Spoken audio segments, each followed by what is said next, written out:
Hello class ninth. चलिए अब हम लोग फूड सिक्योरिटी इन इंडिया जो चैप्टर है उसको आगे पढ़ते हैं और देखते हैं कि क्या क्या बातें हमें बताई गई हैं भारत में फूड सिक्योरिटी के बारे में। India is aiming at self-sufficiency in food grains since independence। Bharat जब से स्वतंत्र हुआ तब से उसने पूरी कोशिश की है, उद्देश्य उनका यही रहा है कि वो फूड के मामले में या अनाज के मामले में सिक्योर हो जाएं। After independence, Indian policymakers adopted all measures to achieve self-sufficiency in food grain। इसलिए भारत स्वतंत्र हुआ उसके तुरंत बाद से भारत में जो लोग पॉलिसी बनाते हैं देश के लिए, तो उन लोगों ने वैसे कदम उठाए जिससे भारत खाने के मामले में आत्मनिर्भर हो जाए। India adopted a new strategy in agriculture, और इसलिए उन्होंने एक नई रणनीति अपनाई खासतौर पे एग्रीकल्चर के लिए, विच रिजल्टेड इन ग्रीन रिवोल्यूशन। इसी की वजह से भारत में हरित क्रांति हुई, specially in the production of wheat and rice. और ये हरित क्रांति दो अनाजों के लिए ज़्यादा हुई, एक तो था गेहूँ और दूसरा चावल। Indira Gandhi, the then Prime Minister of India, officially recorded the impressive strides of Green Revolution in agriculture by releasing a special stamp entitled Wheat Revolution in July 1968। और उस समय की प्रधानमंत्री श्रीमती इंदिरा गांधी ने उन्होंने एक रिकॉर्ड जो होता है, ऑफिशियल रिकॉर्ड जो बनता है, बहुत ही इम्प्रेसिव रिकॉर्ड था उस समय ग्रीन रिवोल्यूशन का। और कैसे ग्रीन रिवोल्यूशन की वजह से हमारे यहाँ अनाज की पैदावार में तरक्की हुई, उसके बारे में उन्होंने एक ख़ास तौर पे टिकट, डाक टिकट जो होता है वो जारी किया था, जिसमें उन्होंने जिस पर लिखा था, जो डाक टिकट है उसके ऊपर लिखा था व्हीट रिवोल्यूशन। और ये डाक टिकट जो है वो जुलाई 1968 में आया था। The success of wheat was later replicated in rice. उसके बाद शुरू में तो गेहूं में ही सफलता मिली थी, फिर चावल में भी सफलता, चावल के उत्पादन में या धान जो कहा जाता है धान के उत्पादन में सफलता मिली। The increase in food grain was however disproportionate. लेकिन ये था कि जो पैदावार हुई थी वो पूरे भारत में समान रूप से नहीं हुई थी। The highest rate of growth was achieved in Uttar Pradesh, Madhya Pradesh, which was 44.1% and in 30.21 million tons in 2015-16। सबसे ज़्यादा रेट ऑफ ग्रोथ जो था वो उत्तर प्रदेश और मध्य प्रदेश में था, जहाँ पर 44.01 एंड 30.21 मिलियन टन्स 2015-16 में उत्पादन हुआ था अनाजों का। The total food grain production was 252.22 million tons in 2015-16। और 2015-16 के रिकॉर्ड के अनुसार भारत में करीब 252.22 मिलियन टन अनाज पैदा हुआ था। It was change to 275.68 million tons in 2016-17। और एक साल के बाद ही उत्पादन और भी ज़्यादा बढ़ गया, ये बढ़कर 275.68 मिलियन टन्स हो गया था। Uttar Pradesh and Madhya Pradesh recorded a significant production in the field of wheat, which was 26.87 and 17.69 million tons in 2015-16।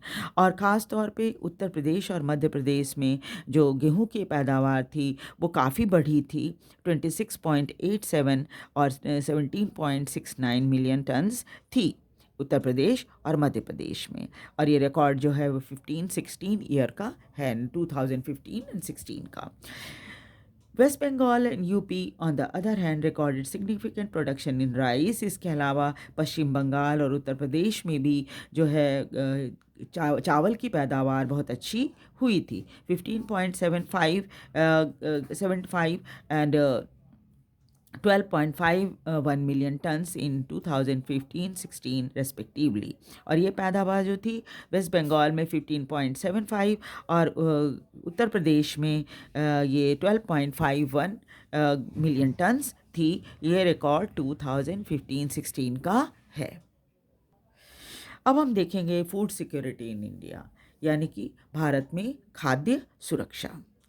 Since the advent of Green Revolution in early 1970s, the country has avoided famine even during adverse weather condition.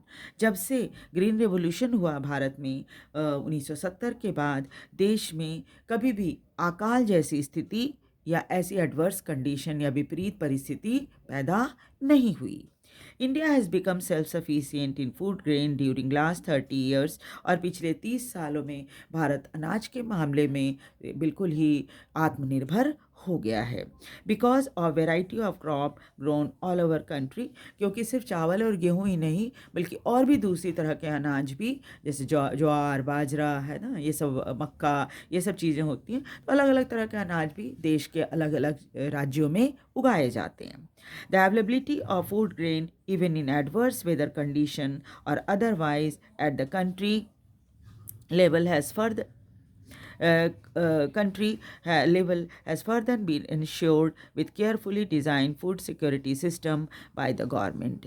इसके अलावा क्या है कि जबकि अनाज हमेशा ही भारत में available होता है, चाहे जो परिस्थिति विपरीत भी क्यों न हो. ऐसा नहीं है कि लोग भूखमरी के कारण मर रहे हैं. अनाज हमेशा ही अवेलेबल होता है. और भी कई कारण हैं जो कि जिसकी वजह से अनाज सभी लोगों को, चाहे वो गरीब हो अमीर हो, सबको अवेलेबल होता है. उसके बारे में भी हम अभी आगे देखेंगे. अब ये कैसे संभव हो पाया है ये भी देखिए. कैसे संभव हो पाया है? क्योंकि ये जो फूड सिक्योरिटी सिस्टम हमारे देश का है उसने इस बात को संभव कर दिया है.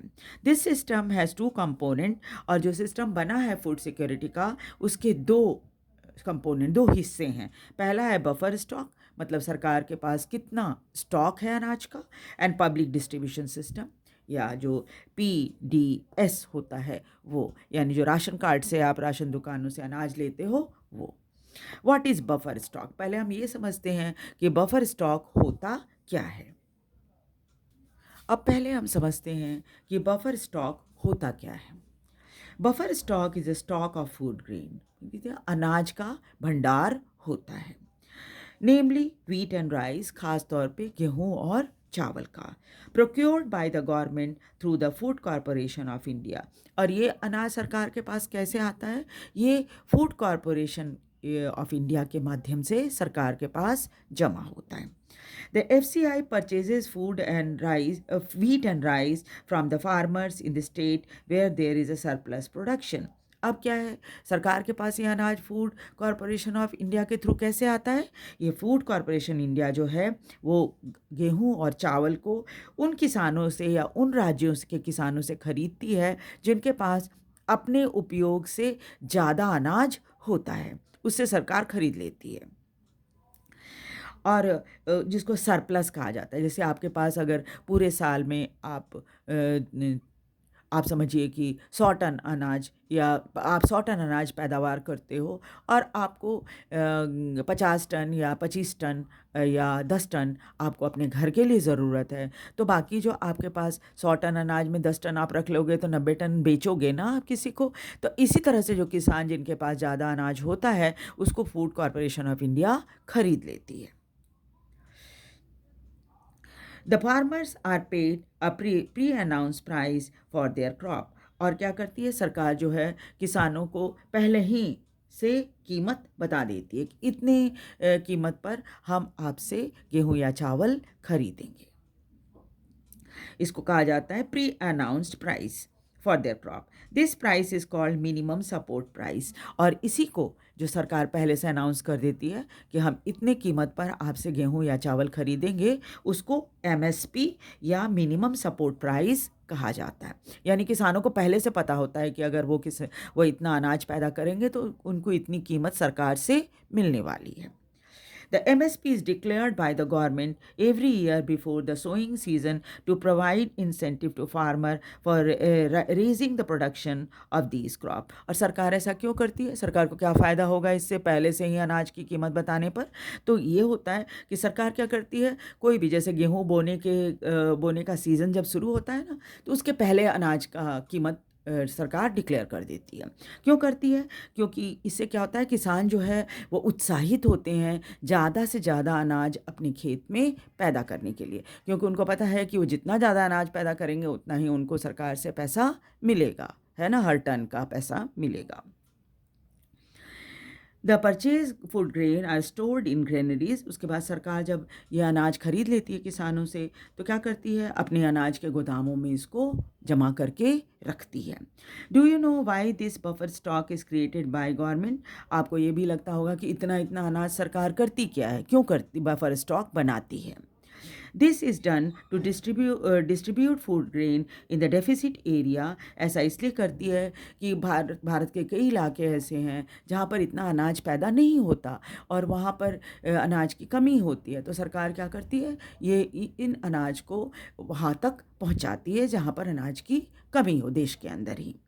Among the poorer strata of society at the price lower than the market price, also known as issue price।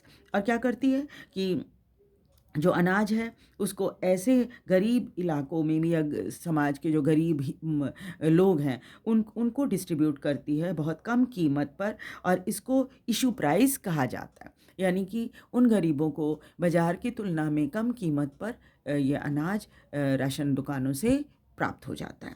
This also help to resolve the problem of shortage of food during adverse weather condition और during the period of calamity। और ऐसा करने से दो तरह की problem solve हो जाती है। एक तो अनाज की कमी नहीं रह पाती, अगर एडवर्स कंडीशन है तो ऐसी कंडीशन है जहाँ पर अनाज कम है लोगों के पास, तो आपको पता ही है इकोनॉमिक्स का तो बहुत सिंपल सिद्धांत है कि अगर अनाज की कमी होगी तो उस एरिया में अनाज की कीमत बढ़ जाएगी। तो सरकार अगर बराबर अवेलेबल कराती रहेगी अनाज को, तो फिर अनाज की कीमत बढ़ने की संभावना कम हो जाती है।